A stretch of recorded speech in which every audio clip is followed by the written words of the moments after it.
Cuinicóir ar an gédal sias tó fircin fóiltear ó bhíliag, agus tá sé go hianta go bhfuil an méid seo daoine báirithe ar an óbhar seo cochramíocht an dáin á riire.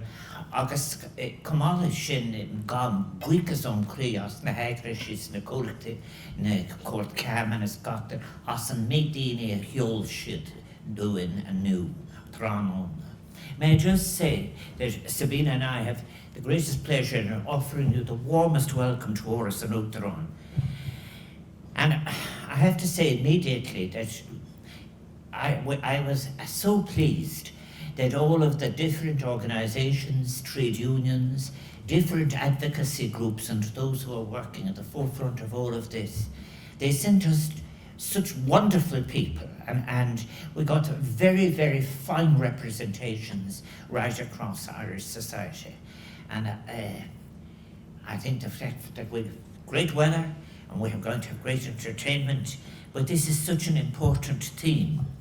I think that the garden party season that in Oris and Outteron, which we had to suspend due to COVID for 2 years, I think that when we came, this is one of the most important garden parties. We have this set of garden parties as a celebration of community. It's an opportunity of recognising first and then paying tribute to the different people who, through different ways of different forms of community action, offer so much beyond themselves to Irish society. And the way we organise it as well then is that we organise our actions like that across different themes. Today's theme of gender equality, dignity, respect, and putting an end to all violence against women recognises those, and you are here, who have been working and are considering together. Well, I think I say thank you for that. But the whole purpose of driving on a new momentum in all of this is for us all to consider together what contribution we can make to the strengthening of gender equality and all these across the island of Ireland. So we're welcoming this afternoon representatives of activist groups, companies, trade unions, organisations of several kinds that represent the worlds of sport, the arts, of law and agriculture, of advocacy and education, and of course of youth and youth empowerment. So for the sake of declaration, so that everyone knows, I wrote for Hot Press from 1982 to 1993. And that's my relationship with Niall Stokes. But I want to tell you something very important about that. The most important thing that was life-changing for both of us was the fax machine. Because in different places around the world, I don't type and all my stuff is submitted in handwriting and with a pen. And many people suggest that it is less than clear. So, but I would be able. And for that reason, when I was in the 1980s in Central America, for example, when I was covering the massacre in Salvador, Honduras, and so forth, with my dear friend Sally O'Neill Sanchez of Trocra and others, or if I was in Africa, the material would arrive to Hot Press. And I want to pay tribute to Hot Press, for Hot Press has been to the forefront in offering young people views of what was important in the world. In the case of the atrocity I described in Central America, in the case of famine in Africa. And I only mention it today to add it into my speech to say this. It is 30 years. In November 1992, when Sally O'Neill and Trocra and I were in Gedo province and between Kenya and Somalia, making a documentary on famine. The place that I sent the material to, and it was published in November and December, several of them, it was Hot Press. Hot Press was the place you could get the reports on what I've said, derechos humanos, human rights, famine or whatever. And that the paper has been there for so long, and that Niall is with us again this afternoon, indicates a continuing interest in often radical positions on what are the important things that are facing our society. So right at the beginning, I'm going to say thank you to Niall Stokes, our MC, for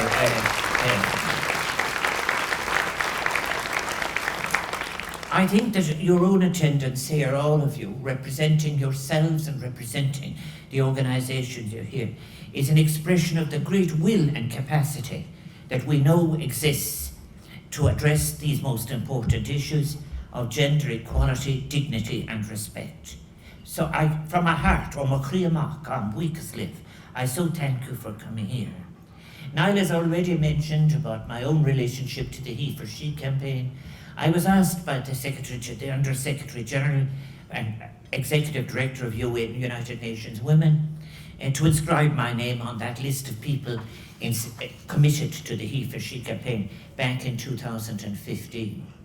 And I thought it was a very good frame in which to try and build and combine together the momentum that is there around issues that are very, very important. HeForShe, as Niall has said, invites people around the world to stand together as equal partners to craft a shared vision of a gender equal world, and specifically to undertake the challenge of engaging men and boys to promote gender equality and to combat gender-based violence. You know, when I think of it now, and Sabina and I, over our lives, have been involved in many campaigns and lobby groups. But I think both of us, we have always stressed that when a woman's contribution is ignored, devalued or obstructed, it is not just women that lose, but all of society is the loser. And in that time, I think the critical role of women in the achievements of such rights has become abundantly clear.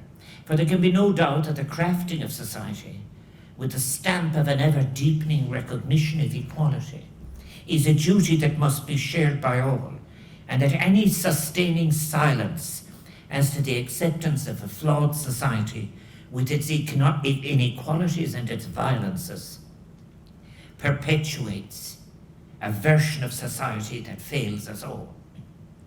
So much of the campaigning has to be to encourage people to say that what is beyond yourself is important, and to break the silence that is associated with putting boundaries around experience.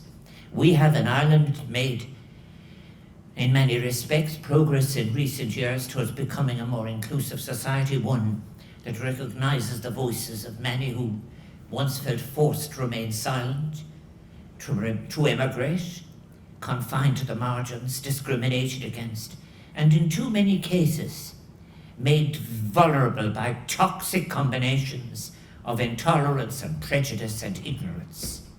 So as we celebrate our theme of gender equality, it's such a pleasure to have you all here as I reiterate my call this afternoon for a re-examination with some urgency of the situation that prevails for women in our society.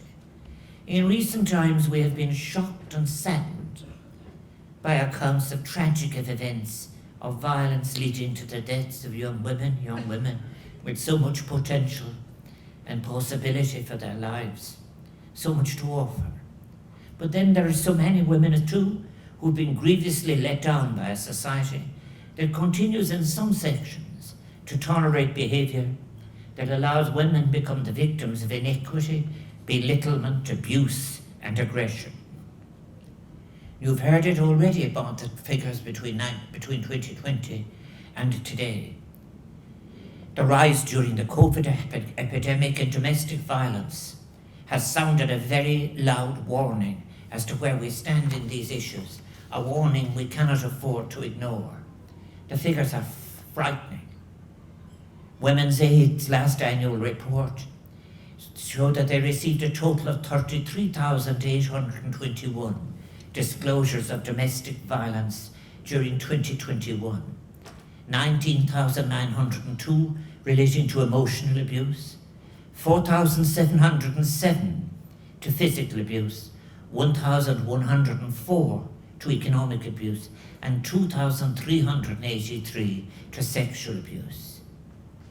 These figures require an urgent response, and worrying in a very special way is that within those figures is the fact that 5,735 of these disclosures related to child abuse in the context of domestic violence. A perturbing reminder of the many vulnerable children whose lives are damaged, put at risk by men who turn what should be supportive and loving relationships into ones defined by bullying, intimidation, and control. It is so important that these children too receive vital support and protection in order that they might live lives free from fear and endangerment. I mentioned earlier, about where these abuses take place. I mentioned earlier, because I'm returning to a theme that I will be dealing with in the coming weeks, the issue of famine. Even in conditions of famine, of the food we need at the moment, there are just under 20 million people by September who will be at risk of starvation in the countries of Kenya and Somalia, and Kenya, Somalia, and part of Ethiopia. But the most interesting thing there is what happens when the famine strikes. Women provide 97% of all the food preparation. And at the time, even in the conditions of famine, even in those conditions, it is women who will carry the hardest burden in terms of violence, in terms of the search for food, in terms of the increased risks that they will be at as they seek to find food and so forth. That is why we have to think beyond the self, and we have to think universally. For example, we can deal with that famine I just mentioned now that threatens us between now and September. The requirement is 4.6 billion. I ask you for a minute to think. Is it not important that we place that requirement of 4.6 billion alongside all that is being spent in the armaments industry? Yes, all the issues are important, but we cannot continue to recognise, as I did 30 years ago when I was there with Drogra, 30 years ago, the existence of famine. And yet it occurred in 2011, and now it comes again in 2022. We have to just not say we're all interconnected and with forms of globalization. We must accept the moral responsibility of being connected to each other. And now I immediately turn back to what I should be talking about here, the issues that are here. But I do think that it is very, very important that you have come together. What we all share is the necessity, the joy, the fulfillment, the experience of life that an ethical and inclusive society would create for all of us. And in the institutions that I've mentioned, be it companies or in unions or be in areas of sport, is there any more important test than the test of equality? And in the manifesto for my campaign to become President of Ireland, I emphasise the urgency of transformation, the transformation we need in institutions and all places of employment, and in the wider society. For in far too many, not only does gender equality remain a serious barrier to female progression, but in workplaces, women are more likely to be in lower paid employment than men, and to be underrepresented at management and board level. And there is a group too, there's that section that is very important. What of all the women whose work and service to make society function in any kind of cohesive way is not regarded as work or is unpaid? And all of this, I think, is very, very important that we address it. And there are too many people in sports clubs where women are made to feel like second-class citizens. Women feel frightened, which is shocking in 2022, increasingly unsafe when walking alone. That should be a concern for all of us. Of course it is. A society that views women as in any sense lesser citizens in terms of participation, with their voices not valued, their rights not respected, is not only dysfunctional in a cohesive sense, it is objectionable on every dimension of rights and its failure to recognise the essential dignity of the person. So a review of all of this across all aspects of Irish society is overdue.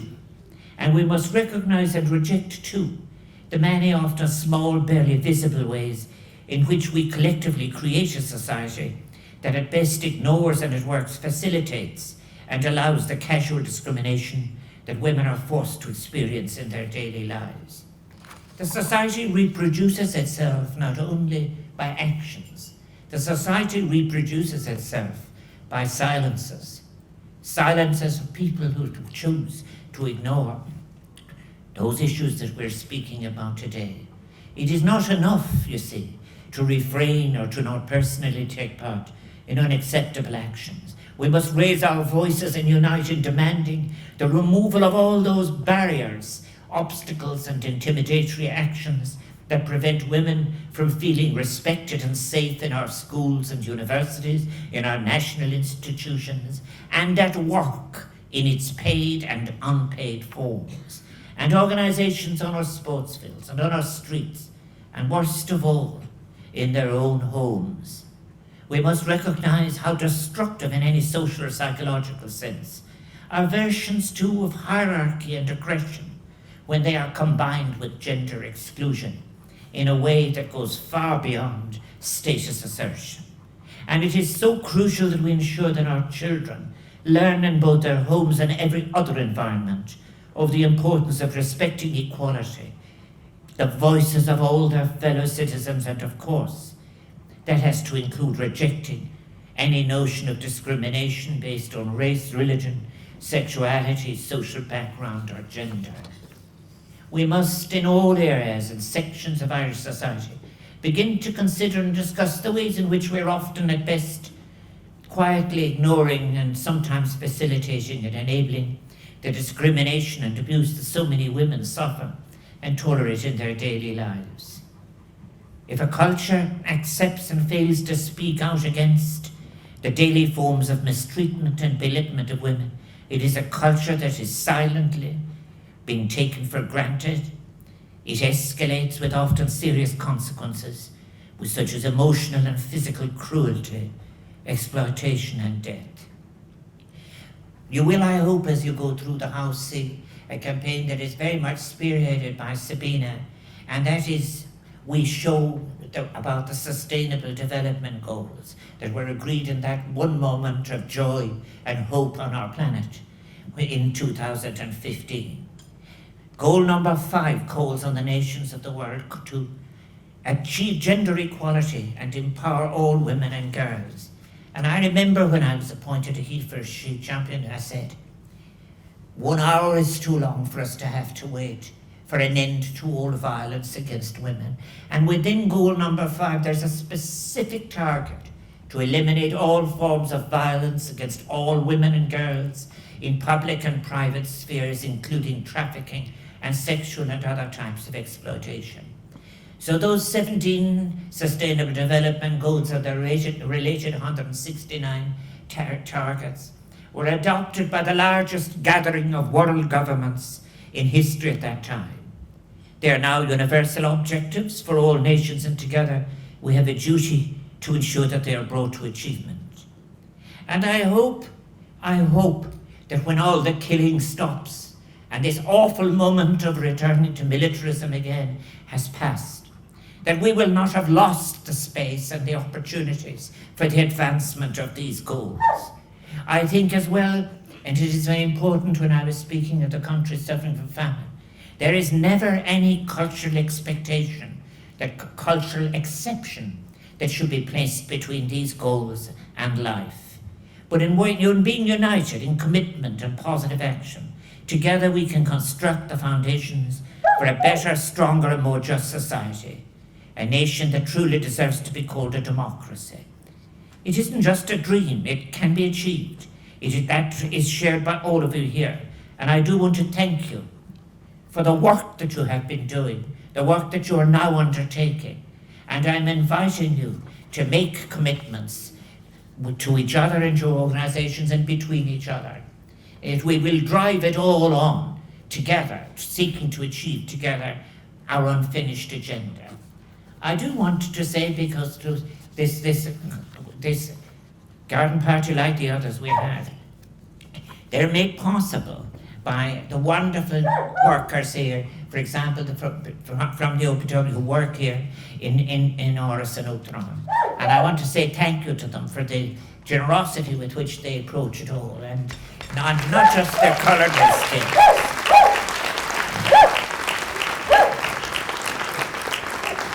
I have already thanked Niall Stokes, and I'm just so grateful to him. and that he will be with expertise introducing the performing artists. I want to thank two people who will speak to you briefly who couldn't be more relevant to what I have been speaking about. Nolene Blackwell, who moderated our similarly themed International Women's Day seminar in March, and Richie Sadler, whose work with young people and young men and boys in particular on the topic of sex and sexuality, consent, porn and sexual health has made such a valuable contribution. And they will speak just after I finish for a short period. But I do want to thank our entertainers who've been playing in, as you may have encountered them in different parts of the grounds.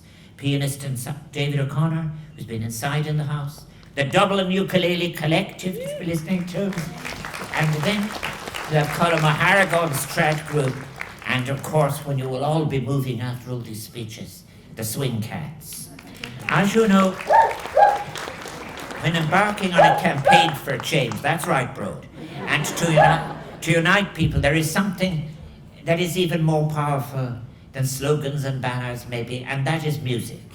So I'm very grateful for our entertainers here in the marquee that you will hear.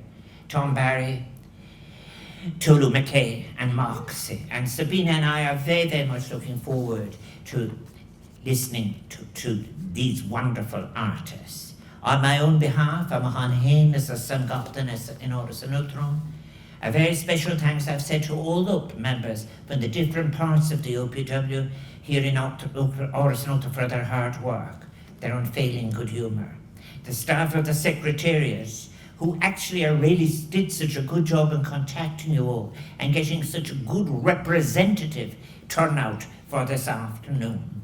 The technical achievements we will hope will go all right. We are grateful to Philip Sweeney and Arcana. And also, of course, regularly for all of these, we are assisted by Civil Defence, St. John of God's, the Defence Forces in Garda Síochána and Gashka. Míle buíochas as acht éiste clon. May I say, in the end of the day, what great energy it creates, what great hope it gives, and what great commitment it encourages, that you have all turned out in such numbers from such a very wide range of organisations, all working together. And therefore, now let us go on to the music, because there couldn't be anything more important than what we do together. Míle buíochas as barbara.